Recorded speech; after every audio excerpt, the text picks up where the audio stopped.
Wálé Adéọba Mr Packaging ti fèsì sí ọ̀rọ̀ ìkìlọ̀ tí Pasuma gbé jáde lórí ọ̀rọ̀ àwọn tí wọ́n fi Pasuma bú àwọn olórin tó kù tó ń dájà álẹ̀ tí wọ́n bú àwọn olórin lóríṣìíríṣìí. Wálé Adéọba ti sọ̀rọ̀ kí ló sọ ṣé àsìkò yìí ló yẹ kí Pasuma jáde àbóyẹ kó ti jáde tipẹ́ nígbà tó wá jáde báyìí kí ló máa ṣẹlẹ̀ gbogbo àwọn bloggers sọnù àwọn analysis sọnù náà ni Wálé Adéọba ti fọ̀rọ̀ ránṣẹ́ sí o kí ló sọ pé àwọn máa ṣe fún gbogbo àwọn tó bá tún jáde láti máa bú olórin kan nítorí ìkejì ó ní kò mátà o ẹ wò ẹ má jẹ́ ń sọ gbogbo ẹ gbọ́ ohun tó sọ lẹ́kùnrẹ́rẹ́ kí ló sọ nípa àwọn fáǹsì Pasuma Táyé Currency Òbésèré kí ló sọ nípa Òbésèré ní bí Òbésèré náà ṣe jáde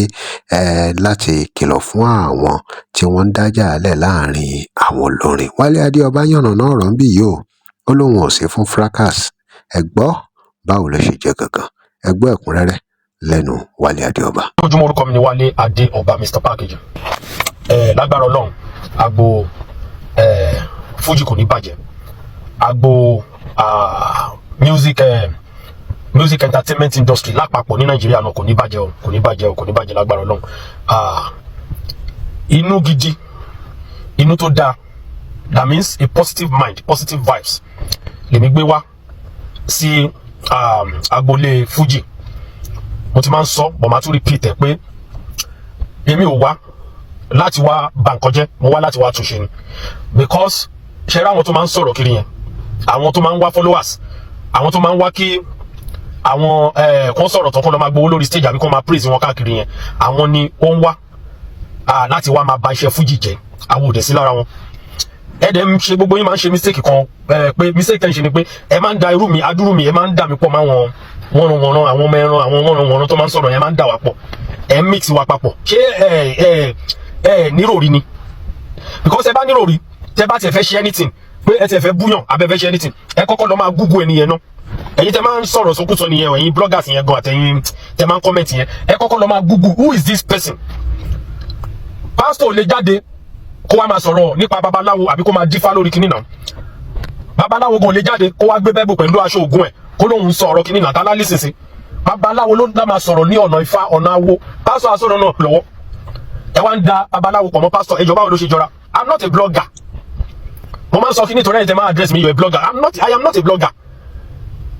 mi ò dẹ̀ wá into fracas mi ò sí lára wọn ẹ má dà wá pọ̀ ẹjọ́ nítorí Ọlọ́run ó ṣọ̀tọ̀ọ̀tọ̀ and as a matter of fact iṣẹ́ tèmi lèmi wá ń ṣe sọ̀rọ̀sọ̀rọ̀ ni mí I'm a broadcaster I'm a journalist I'm a PR specialist mo manage artist mo ti manager ẹ lọ I just go and Google Wálé Adéọba you read many things about me. I'm the CEO of Ogo Yoruba World apart from planche business so ẹ má dà mí pọ̀ mọ́ wọn mi ò ń ṣe alátẹnujẹ yes wọ́n ń ṣe alátẹnujẹ and most of àwọn tó jáde látọ̀dọ̀ Adébísí Àkàndé Táyé Currency wọ́n ń ṣe alátẹnujẹ mo lè sọ because mo mọ a lot of them wọ́n ń ṣe alátẹnujẹ gbogbo wọn ló dáńtọ́ ló níṣẹ́ lọ́wọ́ ló dẹ̀ wà òkè mi ò mọ àwọn tó wá sá lọ tó bóyá wọ́n fowó ra wọn lọ torí àwọn tó bá já látẹnujẹ olójú kòkòrò tó ń kówó lé lọ́wọ́ tó ń fẹ́ máa da nǹkan orú tí ó bá ń ṣe pé àwa ìta tó wà ń bí àmọ́ wọn tó ti rà lọ lára wọn ọ̀dọ̀ Alhaji Táyé Currency ó dẹ̀ mọ́ rẹ̀ so èmi ò ń tijú láti sọ̀rọ̀ tọ́rọ̀ bá ṣe rí màá ṣe sọ Oǹdó lèmi bí kí n tí mi bá sọ tinú mi ọkàn mi ò ní wálẹ̀ that is me. So now mo dúpẹ́ lọ́wọ́ Alhaji Wasiu Alabi Pasuma fún nǹkan tó ṣe ọ̀dọ̀ kò kíní yòó àsìkò tó jáde kò dùn mọ́ mi nínú I must be sincere àsìkò tí Alhaji Wasiu Alabi Pasuma ṣẹ̀ṣẹ̀ wá jáde kọ́ ló yẹ kó jáde yes irú nǹkan tí àgbà kí Òbésèré ṣe yẹn ló yẹ kí Alhaji Wasiu Alabi Pasuma ti ṣe sẹ́yìn tí èmi ń pariwo ẹ mọ̀ pé mo pariwo ẹ̀gan láti ìgbà tí ọ̀rọ̀ ti bẹ̀rẹ̀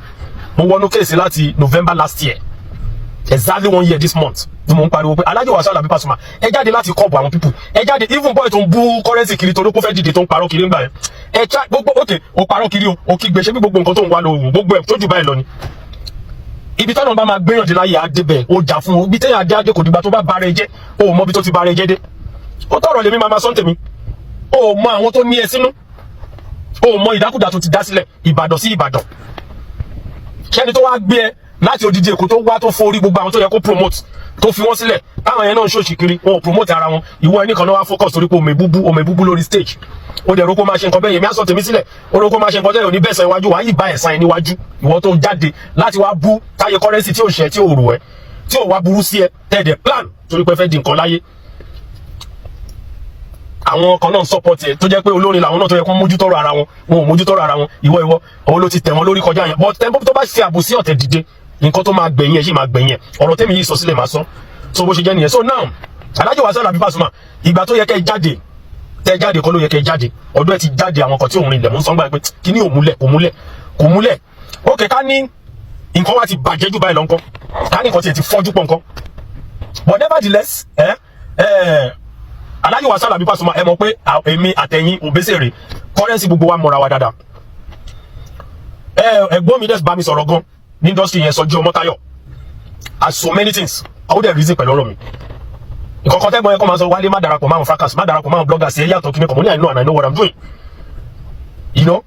ó bá mi sọ̀rọ̀ adẹ̀ so many things kì í ṣe sí o gbogbo gbàtíjà yẹn lọ bọ́ nǹkan tẹ́mi kò fẹ́ sọ ni pé bàbá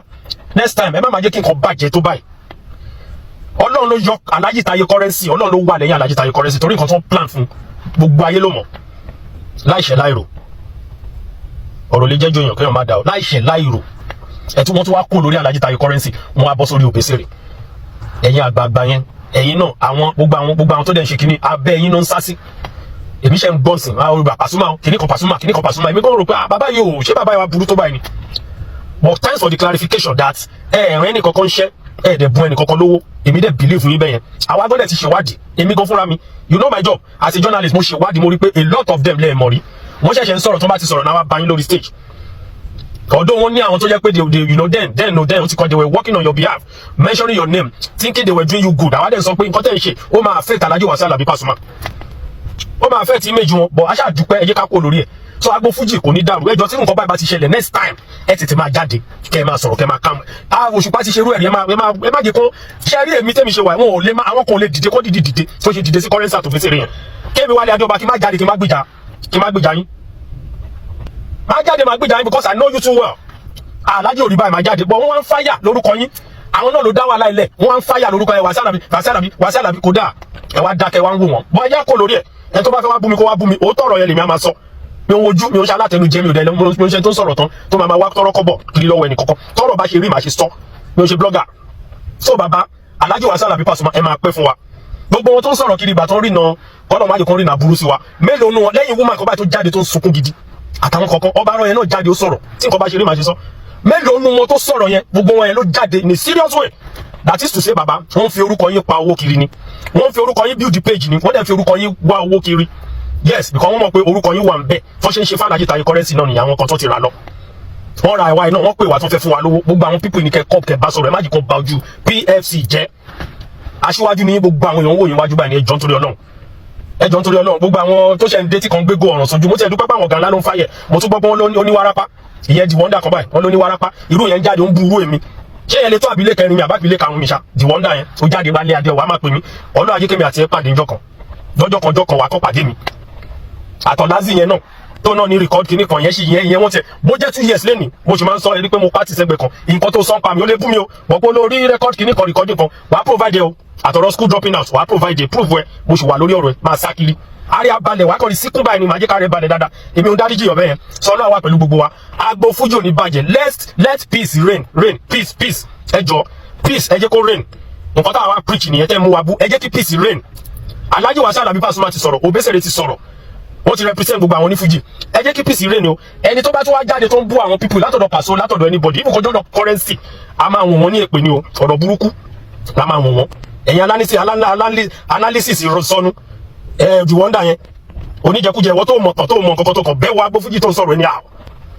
ìjọ wo ló dé ìgbà tójú ogun le gan ìbọn wọn ti mọ̀ ìbọn wọn ti rí wọn ló kó wárápá yẹn àti oníwárápá ni ó láìsàn lára o ò mójútó òun dánú òun bó Obesere òun bú àwọn bàbá tó lè ṣe é lórí láyé àkọ́nà yóò ṣoríire o God bless everybody ẹ ṣé ó dàbọ̀ Wálé Adéọba lórúkọ mi ẹ jẹ́ kí peace reign Alhaji Wasiu Alabi Pasuma nǹkan tẹ́mi fẹ́ kẹ́ ṣe lẹ́ti ṣe yẹn ẹ̀dẹ̀ máa pẹ́ fún wa lágbára Ọlọ́run àtàwọn tó kù Currency ọ̀kọ́lọ́mọ wa ògo àgbáyé kò ní bàjẹ́ I love you Currency I love you too gbogbo yín náà ẹ ṣé ó dàbọ̀. ọ̀rọ̀ lẹ ti gbọ́ yìí ó lẹ́nu Wálé Adéọba kí lè ròyìn ẹ̀yìn èèyàn wa